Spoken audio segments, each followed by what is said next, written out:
আজ 875তম দিনে আমরা ইন্টারভিউ বঞ্চিত আপার প্রাইমারি চাকরি প্রার্থী বৃন্দের পক্ষ থেকে প্রতিদিনের ন্যায় আমাদের অবস্থান ধর্ণা মঞ্চে সামিল হয়েছি। আজকে আমরা যারা দূর দূরান্ত থেকে অবস্থান বিক্ষোভে সামিল হয়েছি তারা প্রত্যেকে নিজেদের সুখ দুঃখের কথা শেয়ার করব। যে দিন চলে যাচ্ছে কিন্তু আমাদের যে দাবি, আমাদের যে লড়াই, সেটা আমরা দিদির কাছে এখনও তার বার্তা পাওয়ার জন্য বসে আছি। আমাদের একটাই দাবি যে ইন্টারভিউ বঞ্চিত আপার প্রাইমারি চাকরি প্রার্থী বৃন্দদের একটা ব্যবস্থা। আমাদের দেওয়ালে পিঠ থেকে গেছে, আমাদের সব দিক থেকে আমরা বঞ্চিত এবং আমরা হতাশাগ্রস্ত হয়ে যাচ্ছি যত দিন যাচ্ছে। তাই মাননীয় দিদির কাছে, মুখ্যমন্ত্রীর কাছে আমাদের করজোড়ে আবেদন যে আমাদের এবার একটা ব্যবস্থা করুন। আমরা সকলেই টেট পাস ট্রেন্ড।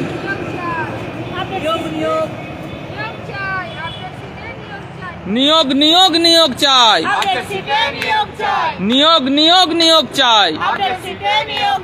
দাবি আমাদের একটাই, দাবি আমাদের একটাই, নিয়োগ নিয়োগ নিয়োগ চাই, নিয়োগ নিয়োগ নিয়োগ চাই। দাবি আমাদের ন্যায্যতাই, দাবি আমাদের ন্যায্যতাই। প্রত্যেকেই আমরা আপডেট সিটে নিয়োগের দাবিতেই আমরা বসে আছি। তাই আমি যাব পশ্চিম মেদিনীপুর থেকে আগত দেবাশিসদার কাছে। দেবাশিসদা তার সুখ দুঃখের কথা বা সে কি মঞ্চ থেকে আশা করছে তার 2-4 লাইন সে বলবে। আমি ইন্টারভিউ বলুন দাদা। আপার প্রাইমারি চাকরি প্রার্থী, আমার নাম দেবাশিস ঘোষ, আমি পশ্চিম মেদিনীপুর থেকে এসেছি। আমাদের দীর্ঘ 10 বছরের যে বঞ্চনা আমরা আর সহ্য করতে পারছি না। আমাদের জীবনে পিঠ দেয়ালে ঠেকে গেছে। আমাদের বয়সও চাকরি অতিক্রান্ত, বয়সও শেষ হওয়ার পথে। আমরা আর কিছুই করতে পারছি না। তাই করজোড়ে অনুরোধ করছি এবং প্রার্থনা করছি দিদির কাছে, দিদি যেন আমাদের এই মঞ্চে সকল চাকরি প্রার্থীদের যারা টেট এবং ট্রেন পাস তাদের প্রত্যেকের যাতে চাকরিটা সুনিশ্চিত করে। তাই দিদির কাছে অনুরোধ করছি, দিদি আমাদের বাঁচান, না আমাদের আর জীবনে কিছু করার নয়। পারলে আপনিই পারেন আমাদের স্কুলে পাঠাতে, যত তাড়াতাড়ি সম্ভব আমাদেরকে স্কুলে আপনি পাঠানোর ব্যবস্থা করুন। ধন্যবাদ। আমরা প্রত্যেকেই তাই চাইছি যে আমাদের নিয়োগটা যাতে এবারে হয়। আমরা চলে এসেছি এই দিদির কাছে কলকাতা জেলা থেকে। দিদি কি বলবেন যে আমাদের চাকরিটা সত্যিই আর তাড়াতাড়ি হওয়া দরকার? এই চাকরিটা তো একান্ত হয়ে পড়েছে পিছিয়ে থাকার তাগিদ হিসাবে। চাকরিটা না হলে আমরা সবাই মরণাপন্ন। তাই সবার আগে আমি বলি আমরা কারা। আমরা হলাম ইন্টারভিউ বঞ্চিত আপার প্রাইমারি চাকরি প্রার্থী বৃন্দ। আমরা এখানে 875 দিন অবস্থান বিক্ষোভ করে চলেছি। প্রায় 2.5 বছর হয়ে গেল, ঠিক কথাই যে আমরা অবস্থান বিক্ষোভ করছি। কিন্তু আমরা দীর্ঘ 10 বছর অতিক্রান্ত হয়ে গেছে বঞ্চিত, ইন্টারভিউ থেকে বঞ্চিত, চাকরি থেকে বঞ্চিত, সমাজের সর্বস্তর থেকে বঞ্চিত। সমাজ, অর্থনীতি, রাজনীতি সর্বত্র মানুষ আমাদেরকে হেয় প্রতিপন্ন করে। যে আমরা MA BEd করা একটা সমাজে সুশিক্ষিত একটা কর্ণধার বলে যারা আমরা দাবি করি যে আমরা সুশিক্ষিত, কিন্তু অর্থ ছাড়া সুশিক্ষিত বলে কেউ তার মান্যতা দেয় না। আজকাল তার মান্যতা হচ্ছে দুদিক থেকে দেখতে হবে। তোমাকে শিক্ষাগত যোগ্যতা থাকতে হবে, তার সঙ্গে সঙ্গে আর্থিক সহযোগিতা থাকতে হবে, আর্থিক স্বাবলম্বীও তোমার হতে হবে, তবে তুমি সমাজের বুকে সর্বস্তরে মান্যতা পাবে। তো সেই জায়গায় দাঁড়িয়ে দিদির কাছে আমরা করজোড়ে আবেদন করছি যে আমরা তো আপনার কাছে অন্য কিছু চাইছি না, শুধু আমরা একটা চাকরি চাইছি আমার যোগ্যতা হিসাবে। আমরা যথেষ্ট MA পাস, টেট পাস এবং আমরা ইন্টারভিউ থেকে বঞ্চিত। তো দিদি মানবিক, আমরা জানি উনিও অনেক লড়াই করে আজকে ওই জায়গায় এসে বসেছেন। তো আমরা জানি উনি চারিদিকে মানবিক দৃষ্টি দিয়ে অনেক কিছুই করছেন। তো আমাদের দৃঢ় বিশ্বাস আছে উনি আমাদের যত শীঘ্র সম্ভব হয়তো খুব তাড়াতাড়ি আমাদের নিয়োগ দেবেন। এই আশা নিয়েই আমরা মঞ্চে আছি। তবে হ্যাঁ, এটাও ঠিক কথাই, যতক্ষণ না আমরা যথাযোগ্য স্থান পাচ্ছি, আমরা যোগ্যতা অনুযায়ী, সেই সময় পর্যন্ত আমরা এই মাটিকে আমরা যারা আছি থাকবো, এটুকু।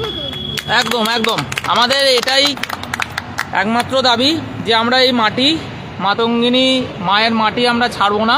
যতক্ষণ না আমাদের একটা অন্ন সংস্থানের ব্যবস্থা হয়, ততক্ষণ আমরা এই মাটিতেই আমরা পড়ে থাকবো। চলে এসছি দূর জেলা থেকে আগত দাদা, কিছু বলবে? নমস্কার, আমি দুলাল মালি, দক্ষিণ দিনাজপুর জেলার একদম বাংলাদেশ সীমান্ত থেকে আমি আসছি, বর্ডার সীমান্ত থেকে। এবং মঞ্চের প্রথম দিন থেকে আসা যাওয়া করছি এখানে, এই একটাই আশা যেন দিদি আমাদের দিকটি যথেষ্ট সহানুভূতির সঙ্গে বিবেচনা করে আপডেট সিটে আমাদের একটা নিয়োগ দিই। আমাদের এই আপডেট সিটে নিয়োগ দিলে কি হবে, আমাদের বয়সটা প্রায় অতিক্রান্ত, এরপরে যদি কোনো পরীক্ষা হয় তখন হয়তো আমরা সেখানে এলিজিবল হব না, আমাদের বয়স সংক্রান্ত কারণে। আমাদের যোগ্যতা আছে, কিন্তু হয়তো আমরা বয়সের জন্য আমরা পরীক্ষাতেই বসতে পারবো না। তাই আমাদের যেন এই আপডেট সিটে নিয়োগ করে আমাদের এতদিনের আমাদের লেখাপড়ার যে সার্থকতা, সেটা যেন উনি যথেষ্ট সহানুভূতির সঙ্গে বিবেচনা করেন এবং আমাদেরকে, আমাদের বৃদ্ধ বাবা মা এই কঠোর পরিশ্রম করে এই জায়গায় এনেছেন, তাদের লড়াইটা যেন সার্থক হয় এবং আমরা যাতে আমাদের ছেলে মেয়ের ভবিষ্যৎটা একটু উজ্জ্বল করে তুলতে পারি, এই আশায় দিদির কাছে একটাই করজোড়ে নিবেদন, দিদি যেন মানবিক দিক থেকে ব্যাপারটা বিবেচনা করে আমাদের একটা চাকরির ব্যবস্থা করে। অবশ্যই অবশ্যই, আমাদের এটাই মূল দাবি যে আমাদের যে একটা চাকরির ব্যবস্থা দিদি যেন করে দেন। আর আমাদের মঞ্চের সকল সদস্যদের বলবো, যারা এখনও বাড়িতে বসে আছো, মঞ্চে আসছো না, দয়া করে তারা মঞ্চে এসো এবং আমাদের অভিভাবক, আমাদের পিতৃতুল্য কাকু, কিছু মূল্যবান বক্তব্য কাকুর কাছে অনুরোধ করছি যে কাকু, যারা আসছে না মঞ্চে তাদের ব্যাপারে কিছু বলুন, যাতে তারাও বাঁচে, মঞ্চের সঙ্গে সঙ্গে যাতে তারাও বাঁচে। কাকুর কাছ থেকে একটু মূল্যবান বক্তব্য নেব, বলুন কাকু। বলছি, মঞ্চের যে পরিস্থিতি বা যে হার, আমরা বারবার সকলের কাছে এই এত বয়সেও হয়েও তাদের কাছে যেভাবে আমরা অনুরোধ করে যাচ্ছি, সেই ছেলেমেয়েরা এবং পিতৃতুল্য যারা মানুষগুলো বলে যাচ্ছে যে দিনের অন্ততপক্ষে 20, 25 থেকে 30 জন করে মঞ্চে আসার জন্য চেষ্টা করো, কিন্তু তারা কোনো রকমই তাদের কথা শুনছে না। এবং আমি একটাই বলবো যে সেন্ট্রাল গ্রুপ, অ্যাডমিন এবং ক্যান্ডিডেট, এদের প্রতি আমার অনুরোধ যে তোমরাও একটু সজাগ হও, তোমরাও চেষ্টা করো যাতে মঞ্চটাকে বাঁচানো রাখা যায়। তোমরাও যদি অবহেলা করো এবং তোমরাও যদি গা হেলিয়ে দাও যে শুয়ে ঘুমাবো, আমরাও যাব না, তাহলে হয় না। কারণ আমাদের হচ্ছে এই অ্যাডমিন আছে 63 জন অ্যাডমিন আছে। তা 63 জন অ্যাডমিনের মধ্যে প্রতিনিয়ত কজন অ্যাডমিন এখানে এসে হাজির হয় এবং ক্যান্ডিডেটই বা কতজন করে আসে। কালকে দেখা গেল যে 44 জন, 48 জন হয়ে গেল এবং তার আগে রবিবারে হয়ে গেল কি 51-50 জন।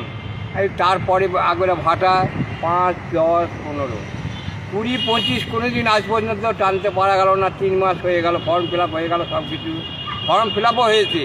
এবং আমার একটা অনুরোধ, যারা ফর্ম ফিল আপ করে গেছে, খাতায় যারা সাইন করে গেছে এবং যারা ফর্ম অন্যের হাত দিয়ে পাঠিয়ে দিয়েছে এবং যাদের খুশি মতো ডেট করে এখানে জমা দিয়েছে, সেইগুলো কিন্তু এখনও পর্যন্ত এন্ট্রি হয়নি। সেগুলো তাদের বলা যে যারা এখানে অপরের হাত দিয়ে মঞ্চে যে ফর্ম ফিল আপটা হয়েছে সেটা যে জমা দিয়েছো, তারা এসে, অনুরোধ করছি তারা এসে যেন পুনরায় মঞ্চে এসে ফর্মটা ফিল আপ করে যায়, তাহলে সেই ফর্মগুলোকে গ্রাহ্য করা হবে না। কারণ হচ্ছে সেগুলো ঢোকাবার মতো কোনো পথ নেই, কোথায় ঢোকাবে? আর দিতে হয় দিয়ে দিলাম, তা মাসে পর মাস। আজ 3 মাসের অনেকেই অ্যাবসেন্ট আছে, অনেকে একদিন করে আছে। 50% ছেলে হচ্ছে অ্যাডমিন, ক্যান্ডিডেট বা অ্যাডমিনদেরও একদিন করে অ্যাটেন্ডেন্স আছে। তা 3 মাসে 90 দিনে যদি একদিন করে অ্যাটেন্ডেন্স হয়, তাহলে বাদ বাকিরা কী করবে? আর যারা মঞ্চ চালাচ্ছে তারাই মঞ্চ চালিয়ে যাবে, আর বাকি সব বাড়িতে ঘুমাবে আর বাড়ি থেকে আপডেট নেবে যে কী হচ্ছে না হচ্ছে, এবং ফোন করবে যে কী হলো কাকু, বা এদের কি হচ্ছে বা ওদের কি হচ্ছে। এটা তো ঠিক না। তোমরা মঞ্চমুখী হও, মঞ্চে এসো এবং যারা সুপারিশ করেছো যে হ্যাঁ আমাদের নামটা পাঠানোর চেষ্টা করে, এখন তারা কোথায় গেল? তারা কি মঞ্চমুখী হচ্ছে না কেন? তাদের ফর্ম ফিল আপের সময় বলা হয়েছে যে তোমরা অন্ততপক্ষে মাসে 2 থেকে 3 থেকে 4 দিন করে আসবে। কাছে দূরেরদের মাসে একটা দিন অন্তত হাজির। এই যে 3 মাসের মধ্যে এখনও তারা পর্যন্ত তাদের মুখদর্শন পর্যন্ত নেই এখানে। আমি কিন্তু এই সামনে যে মিটিংটা হচ্ছে সেই মিটিংয়ে প্রতিটি জেলার যা যা নামে আছে টাকা থেকে হিসাব করে এবং প্রেজেন্ট পর্যন্ত আমি সমস্ত কিছু ওখানে সাবমিট করব। সেদিনকে মিটিংয়ে অ্যাডমিনদের সামনে বলা হবে, অন্তপক্ষে অ্যাডমিনরা তার পরিপ্রেক্ষিতে যেন কিছু সদুত্তর দেয়। এইটুকু বলে আমি শেষ করি। খুব ধন্যবাদ আমাদের অভিভাবক তুল্য কাকুকে ধন্যবাদ। এবং কাকু যে কথাগুলো বললেন আমি প্রত্যেককে বলছি যে নিজেদের ভালোর জন্য এই যে কাকু আমাদের অ্যাটেন্ডেন্স বা কাগজপত্র যে গুরুত্ব সহকারে যে দায়িত্ব কাকু পালন করে চলেছেন, এবং কাকু যাদেরকে যে বিষয়গুলো বলছেন যে যারা ফর্ম ফিল আপ করেছেন অথচ মঞ্চে আসছেন না, বা যাদের অ্যাটেন্ডেন্স মাসে সন্তোষজনক নয়, তারা অতি সত্বর কাকুর কথা মতো, আজকের কথা মতো তারা সচেতন হয়ে মঞ্চকে বাঁচানোর জন্য মাতঙ্গিনী মায়ের পাদদেশে এসে হাজির হবেন এই আশা রেখে।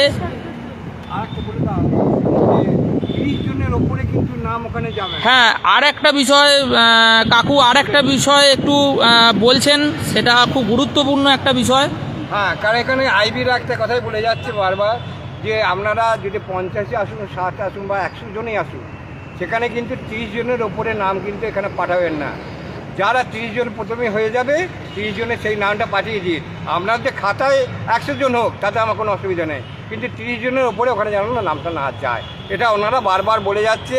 সেদিনকে যেমন কালকেও হয়েছে, কাল 31 জন গেছে, তাতেও আমাদের বলেছে যে একজন তাহলে বাদ চলে কেন। আমরা স্যার একজন হয়ে গেছে, এটাও বাদ যাবে, ওকে দিয়ে দিন। কিন্তু 30 জনের ওপরে নামটা ওখানে যাবে না। এইটুকু আমি সকলে অনুরোধ করছি, সেই মাথায় রেখে সময় মতো এসে ওটাকে ইয়ে করবে। 30 যে হয়ে যাবে ওইখানে স্টপ করে দিতে হবে, 2টো পেজ হবে না। আচ্ছা, হ্যাঁ, এটা একটা খুব গুরুত্বপূর্ণ বিষয় কাকু বললেন যে সরকারি যে নির্দেশ এসছে সেই নির্দেশে হচ্ছে গিয়ে একদিনে 30 জনের বেশি নাম যাবে না। প্রথম সকাল এসে 30 জন নাম এন্ট্রি করে দিলে সেই 30 জনের নামই কিন্তু যাবে। রোটেশনে আবার আসতে হবে আমাদের, একদিন যাতে অনেক বেশি আর তারপরের দিন খুব কম, এরকম কিন্তু করা যাবে না। সেই নির্দেশটা আশা করি সকলে পালন করবে। আর কিছু নিয়োগ চাই, নিয়োগ চাই, এই দাবি আমাদের ন্যায্য চাই, দাবি আমাদের ন্যায্য চাই, নিয়োগ চাই, নিয়োগ চাই।